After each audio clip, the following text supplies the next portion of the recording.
आपल्यासोबत बोलण्यासाठी स्वराज्य पक्षाचे अध्यक्ष छत्रपती संभाजीराजे आहेत। सर, TV9 मध्ये आपलं स्वागत आहे। आज स्वराज्य पक्षाची नवी मुंबईत सर्वात मोठी हंडी आहे, आपण देखील उपस्थित राहिलात, काय सांगाल?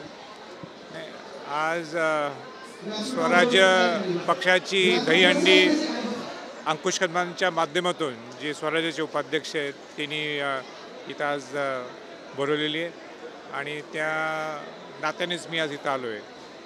पण अंकुश कदमांचं तर मला कौतुक करायचं असं आहे की एक वेगळी पकड त्यांनी ऐरोली या मतदारसंघात त्यांनी जमवलेली बसवलेली आहे। पुढचे ते आमदार हे होतील हे निश्चित आहे। पण हे सगळं बोलत असतानासुद्धा मला महाराष्ट्रात ज्या काही गोष्टी घडायला लागल्या त्या 3-4 दिवसात प्रामुख्याने हे खरोखरच वेदनादायक आहेत। परंतु शिवाजी महाराजांचा पुतळा असेल, महिलांच्यावर होणारे अत्याचार असतील आणि म्हणून मी व्यथित झालो आहे आणि म्हणून माझी स्वराज्याच्या सगळ्या लोकांना आज स्वराज्याच्या दहीहंडीच्या वतीने हीच विनंती राहणार आहे की आपण खऱ्या अर्थाने शिवाजी महाराजांचा, शाहू फुले आंबेडकरांचा, महासंतांचा हा महाराष्ट्र घडवण्यासाठी आपण प्रयत्न करूया। तर सध्या विधानसभेचे वारे वाहू लागले आहेत, तर आगामी विधानसभेची आपली पक्षाची रणनीती कशी असणार आहे? ती पक्षाची एक प्रामुख्याने मीटिंग होईल स्वराज्याची आणि तो अजेंडा सगळ्यांच्या समोर येईल। पण निश्चितपणाने स्वराज्याच्या माध्यमातून उमेदवार हे उभे केले जातील। त्यामध्ये आपल्या ऐरोली मतदारसंघातून अंकुश कदम हे निश्चित उभारतील स्वराज्याच्या माध्यमातून, हा माझा पूर्ण विश्वास आहे। तर सध्या मालवणमध्ये ताशी 45 किमी वेगाने जे वारे वाहून पुतळा पडला असा दावा केला जातोय, मात्र मालवणमध्ये त्यावेळी 26 ताशी किमी वारा होता। काय वाटतं आपल्याला नक्की? सगळे आपापले उत्तरं शोधायला लागलेले आहेत। कला संचालनालय झोपलं होतं का?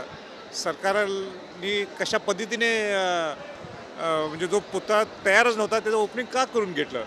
मी तर 4 डिसेंबरला नरेंद्र मोदींच्या हस्ते जे उद्घाटन झाल्यानंतर 12 तारखेला मी मोदींना पत्र लिहिलेलं आहे की हा पुतळा त्या लेवलचा झालेला नाही आहे, अनेक चुका आहेत आणि तुम्ही शास्त्रोक्त पद्धतीने तो पुतळा तिथं बसवणं गरजेचं आहे। हे माझं पत्र आहे 12 डिसेंबरला, जे मी ते पत्र सोशल मीडियाचं प्रकाशित केलेलं आहे। म्हणजे हे होते महाराष्ट्रात आणि ज्या पद्धतीने तो पडला आहे हे अत्यंत दुर्दैव आहे। म्हणजे मी परदेशात होतो आणि परदेशात अनेक लोकांनी मला हाच प्रश्न केला की राजे काय चाललं आहे महाराष्ट्रात, आणि मग माझ्याकडे हे उत्तर नव्हतं।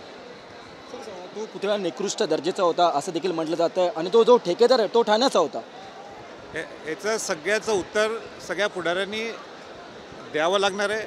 हा विषय इथं काय थांबू शकणार नाही। स्वराज्यसुद्धा हा विषय हाती घेणार आहे आणि मला एकच सांगायचं आहे की नुसतं बोट ठेवून चालणार नाही, पण ह्या पुतळ्याची परवानगी दिलीच कशी? कला संचालनालयाने ही परवानगी दिलीच कशी?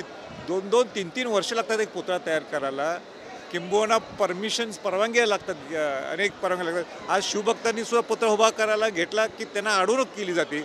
मग इथं खुद्द पंतप्रधान ज्यावेळी येतात कार्यक्रमाला त्यावेळी जाचकाठी असतात, त्या जाचकाठी सगळ्या मान्य झाल्या त्यावेळी ते ना।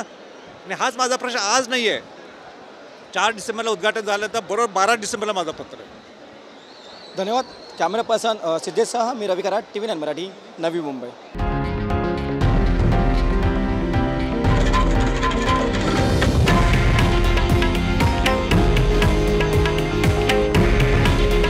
हे आहे देशातील नंबर 1 न्यूज नेटवर्क आणि आपण पाहत आहात TV9 मराठी। काळजी तुमची, हित महाराष्ट्राचं।